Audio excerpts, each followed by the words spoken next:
का प्रभाव ही क्या है, ये अभी देखेंगे। ऊपर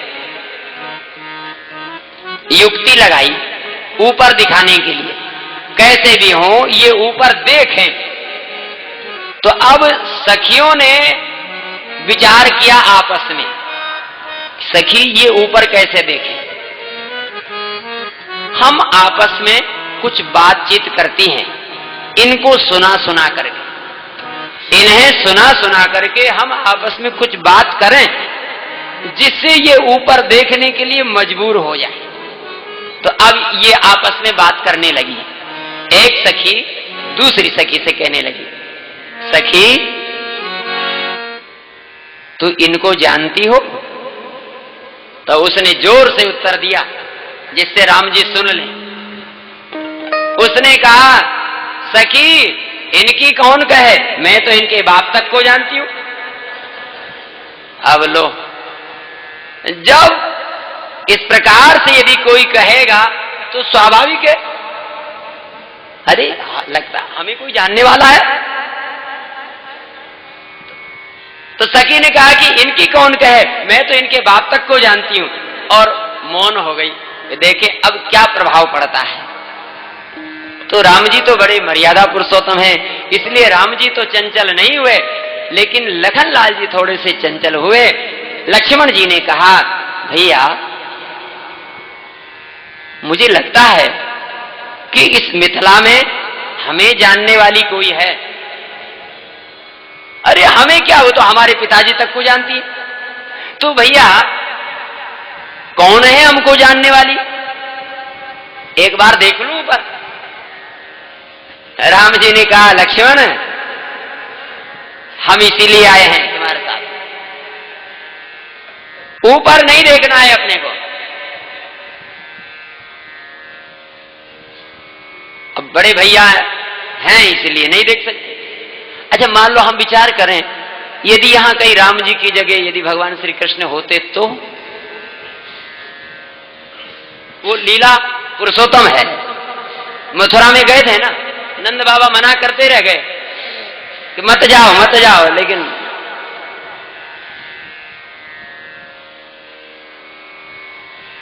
तो ये मर्यादा पुरुषोत्तम है, वह लीला पुरुषोत्तम है। मर्यादा में कमी नहीं आनी चाहिए। लक्ष्मण जी से मना कर दिया, बोले नहीं ऊपर नहीं देखना है।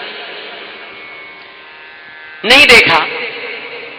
अब तो सखी ने कहा कि सखी तूने तीर तो चलाया लेकिन असर नहीं हुआ, तेरा पहला तीर खाली चला गया, इनके ऊपर तो कोई प्रभाव ही नहीं पड़ा, इन्होंने ऊपर देखा ही नहीं। उस सखी ने कहा जाने दो, अभी क्या है, मेरे तर्कस में बहुत सारे तीर हैं। इन्होंने इसलिए नहीं देखा होगा कि हमारे पिताजी चक्रवर्ती सम्राट हैं, हमारे पिताजी को कौन नहीं जानता है, इसलिए इन्होंने ऊपर नहीं देखा होगा। सखी अब हम इनकी माताओं का नाम लेती तब ये जरूर देखेंगे। तो सखियों ने कहा, सखी कौसल्या सुत सो सुख खानी, कौसल्या सुत सो सुख खानी, कौसल्या सुत सो सुख खानी, कौसल्या सुत सो सुख खानी। नाम राम धनु सायक पानी, नाम राम धनु सायक पानी, कौसल्या सुत सो सुख खानी, कौशल्या सुत सो सुख खानी, सुख खानी। सखियों ने कहा, सखी यह जो आगे आगे चल रहे हैं ना, इनकी माता का नाम है कौशल्या और इनका नाम है राम, और इनके पीछे पीछे जो गौर वर्ण के राजकुमार चल रहे हैं ना, इनकी माता का नाम है सुमित्रा। सुन सकिता सुमित्रा माता।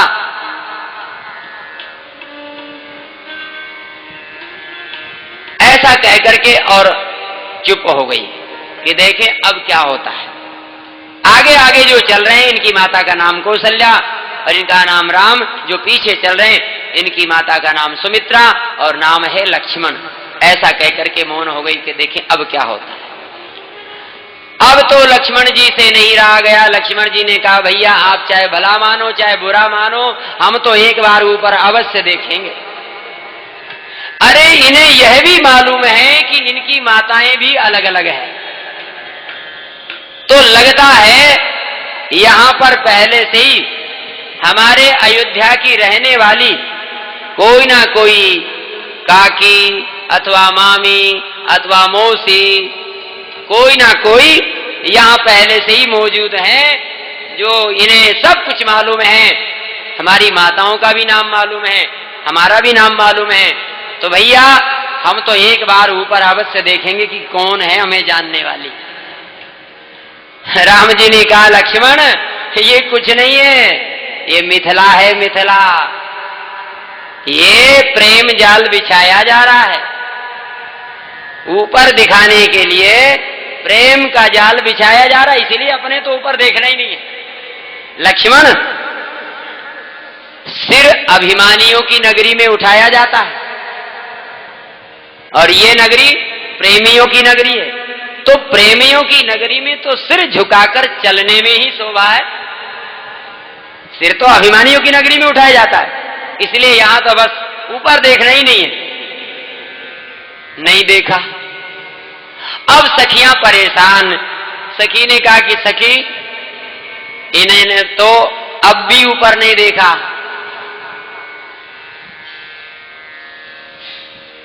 सखियां तो पीछे पड़ गई। एक सखी ने कहा सखी मुझे तो लगता है कि ये दोनों भाई बहरे हैं। लो अब तो देखेंगे। अब बताओ कोई आदमी बहरा नहीं है, पूरा सुनता हो और उससे बहरा कह दिया जाए तो उसको बुरा लगेगा नहीं लगेगा। तो अब ये सखियों ने कहा कि सखी मुझे तो ऐसा लगता है कि ये दोनों भाई बहरे हैं। अथवा अच्छा ये बहरा किससे कहा जा रहा है? सुनई बिन काना, जो बिना कान के सुन लेते हैं उनसे कहा जा रहा है कि ये बहरे हैं। दूसरी ने कहा सखी मुझे तो लगता है कि ये बहरे ही नहीं, ये तो गूंगे भी हैं।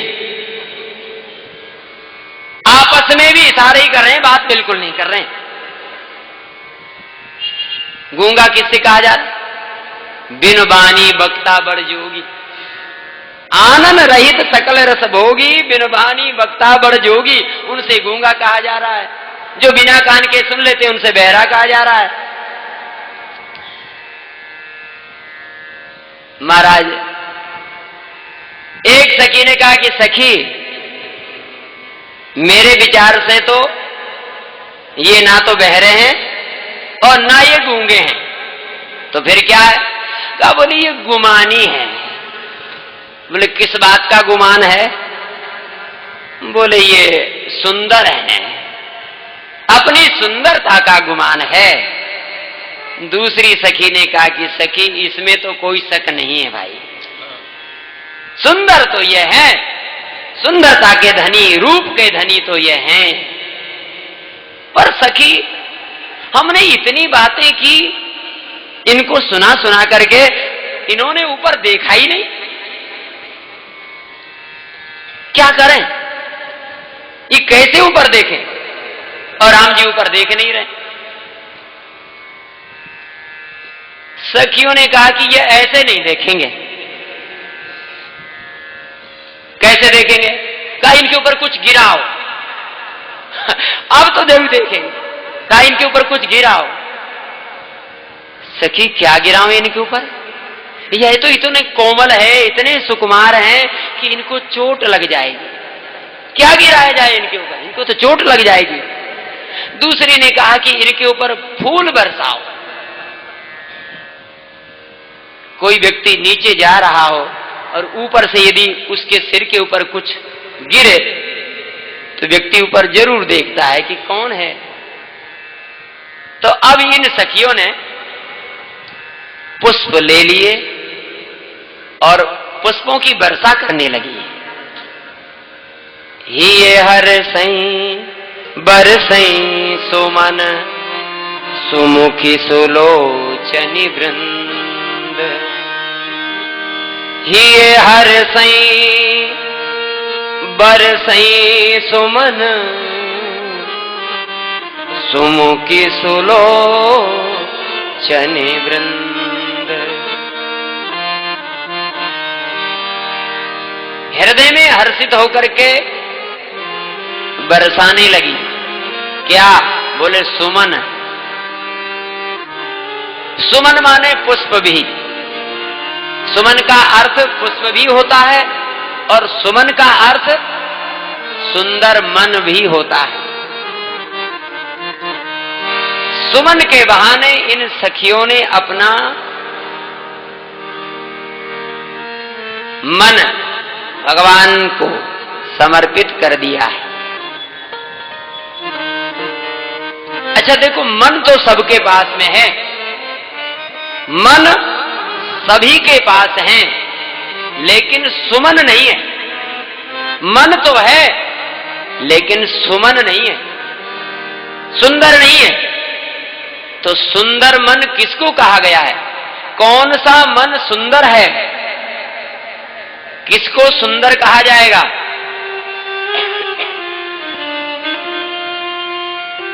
जो भगवान को देखता है, जो भगवान में लगता है, उस मन को सुंदर मन कहा गया है। वही मन सुंदर है जो मन भगवान में लगा है। सोई पावन सोई सुभग शरीरा, जो तन पाई भजी रघुवीरा। वही मन सुंदर है जो मन भगवान में अनुरक्त हो गया है। और भगवान हमसे मन ही चाहते हैं और कुछ नहीं चाहते। भगवान हमसे मन ही चाहते हैं कि तुम मुझे अपना मन दे दो। भगवान को देने योग्य केवल मन ही है। भगवान मन को ही लेते हैं। जो मन सबके पास है, कोई ऐसा व्यक्ति नहीं कि जिसके पास में मन नहीं है। सबके पास अपना अपना मन होता है। मन तो है लेकिन सुमन नहीं है। जिस दिन वह भगवान में लग जाएगा उसी दिन वह सुमन हो जाएगा।